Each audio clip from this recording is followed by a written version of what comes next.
I remember very early on when we announced, Angie was still pregnant, but we announced that there was going to be issues with Mayah, and we didn't know if she's going to live or not. We had an overwhelming show of support from a lot of friends and family. And to this day, I can remember that when we came home from the hospital, we had people bringing us meals for about a month. And it was just, you don't realize at the time how helpful that is. But looking back on it, you're just so grateful for all that help that people just showed up and helped. And it was wonderful.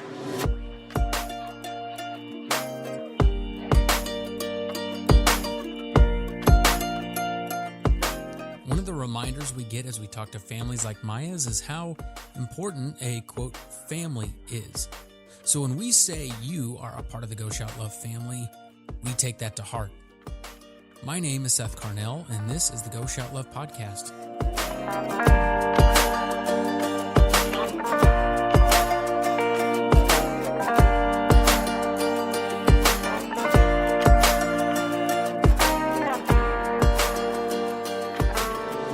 Today is the second episode in a two-part conversation with Ryan and Angie, who are the parents to joyful Mayah. And if you haven't seen a picture or video of this girl, then please go to our website, Facebook, or Instagram page now. She will brighten your day in a matter of seconds. If you're not aware, when you buy something from Go Shout Love and it gets delivered, you receive a card that shows a picture and a brief description of the kiddo we are featuring and that your purchase is supporting. I keep that picture of our featured kiddo on my desk, and I look at it every day. And I do this not to remind me of anything, but because kids like Mayah have such a smile that my day cannot help but be a little bit brighter. It's another reason to strongly consider a monthly subscription. Not only are you receiving a comfy, purposeful shirt, and you are supporting something meaningful, but you are also receiving something to help your day shine a bit brighter, that will help you radiate joy as Mayah does for her family. That is what this part 2 episode is all about. Mayah's impact on her school friends, on her family, and all who get to meet her. It is a shorter episode, but that doesn't ease up on the quality of conversation about an incredible girl and the lessons she is teaching those around her. So to get us back into the conversation, here's our co-director, Josh Veach, who is leading this conversation with Ryan and Angie.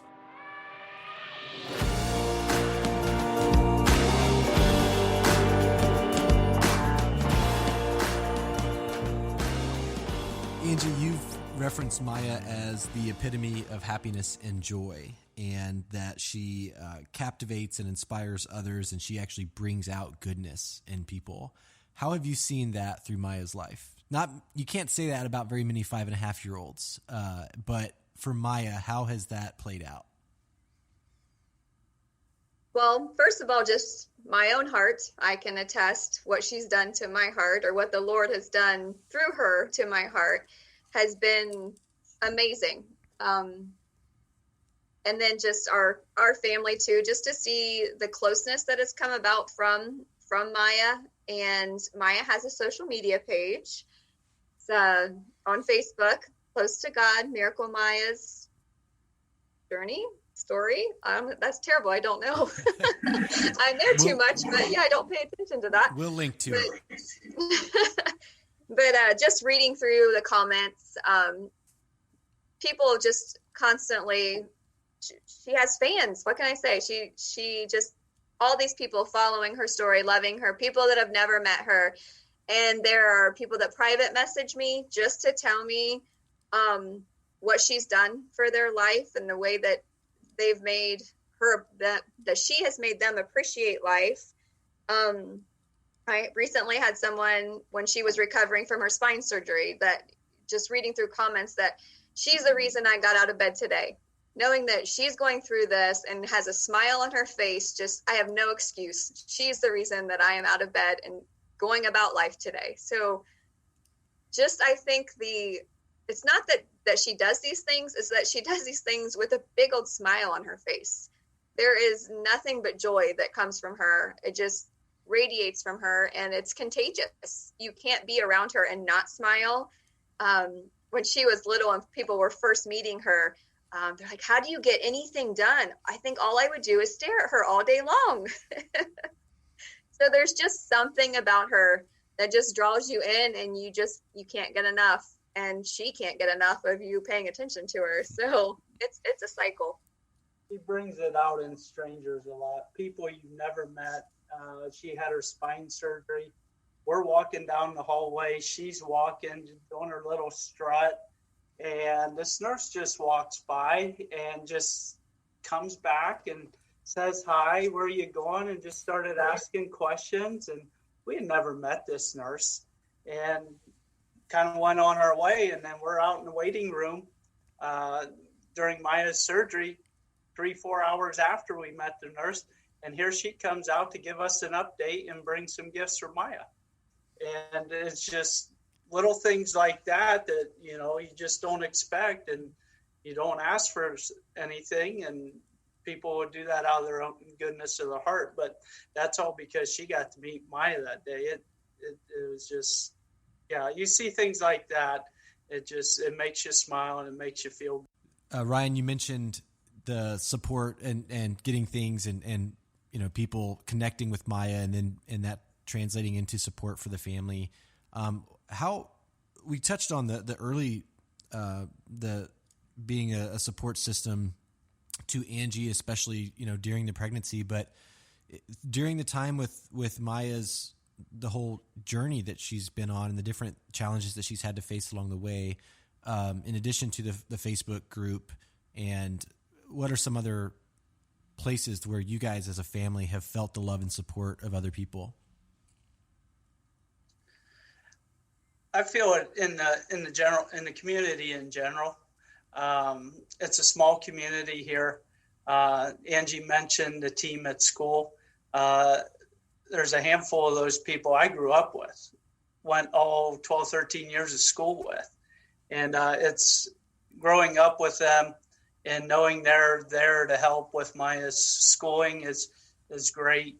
Friends and family, when there's times when we're in surgeries or out of the area or just coming home and recovering, every once in a while somebody bring a meal over unexpectedly, unannounced. And, having that support system just kind of show up out of the blue is wonderful. I remember very early on when we announced Angie was still pregnant, but we announced that there was going to be issues with Mayah, and we didn't know if she's going to live or not. We had an overwhelming show of support from a lot of friends and family. And to this day, I can remember that when we came home from the hospital, we had people bringing us meals for about a month.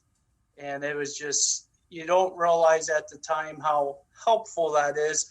But looking back on it, you're just so grateful for all that help that people just showed up and helped. And it was wonderful.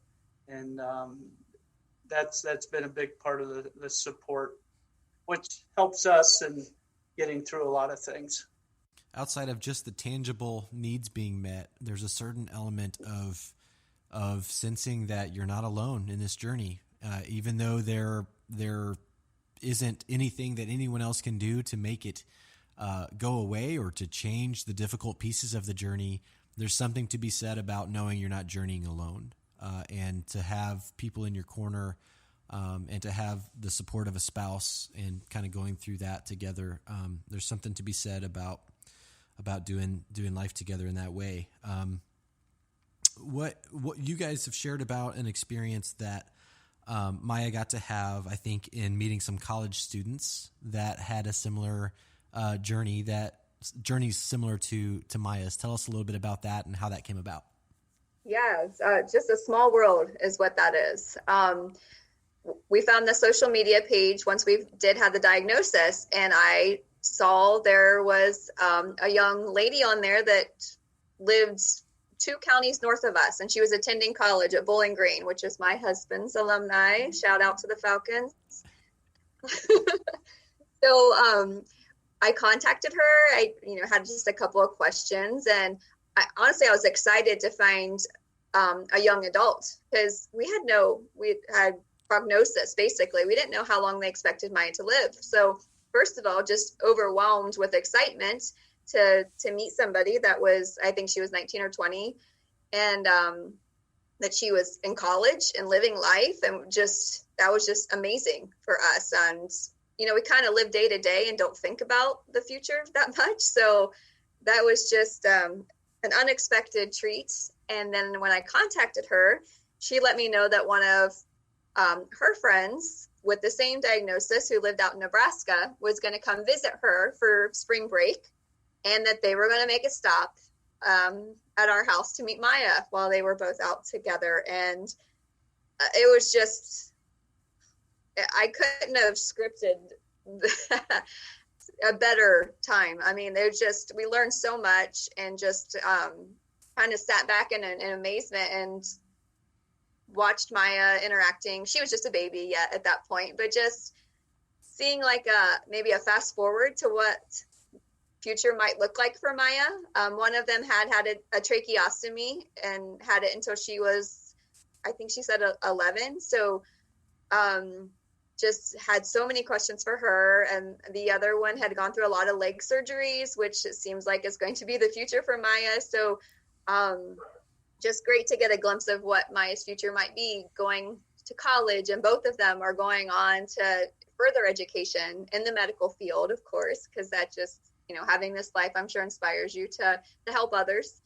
So it was a really great experience.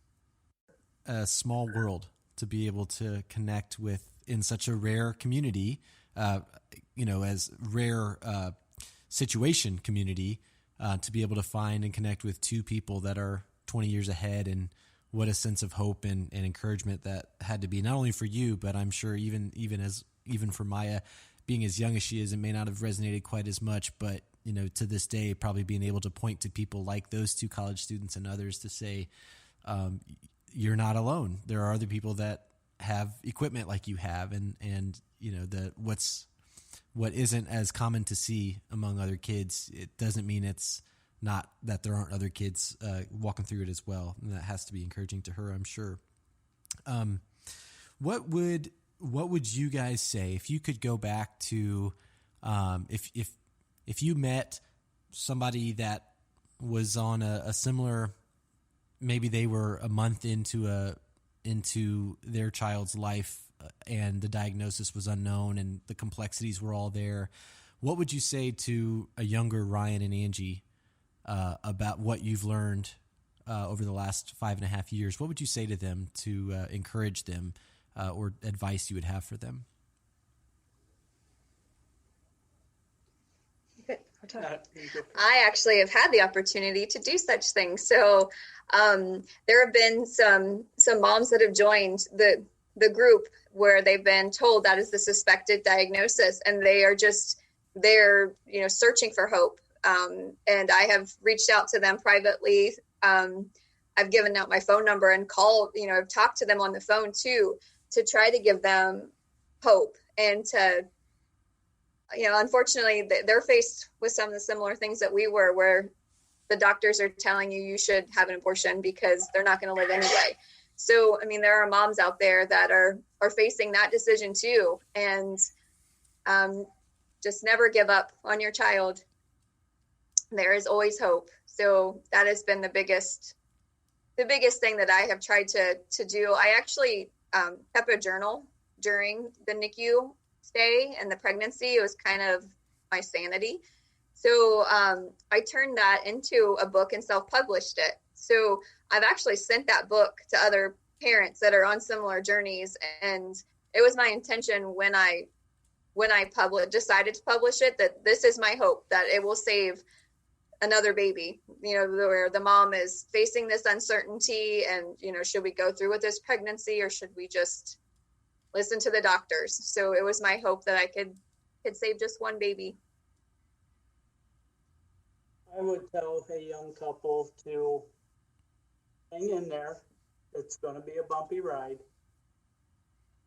Have faith, even though you don't know what is planned.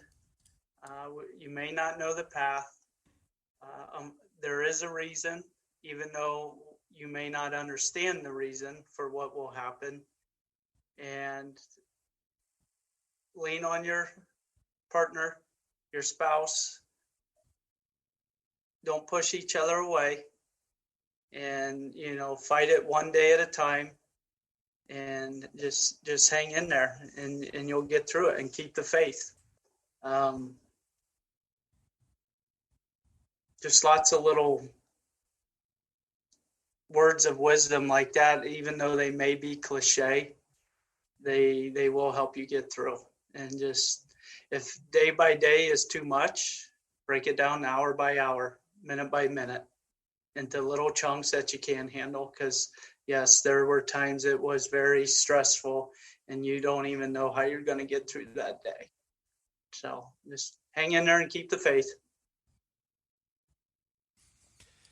Thank you guys so much for your willingness to share and to introduce Mayah to us, and to share her story and your collective family story.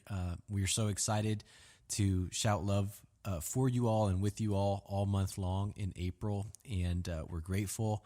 And we know that the words that you guys have shared will be helpful and impactful for those who listen, and we appreciate that.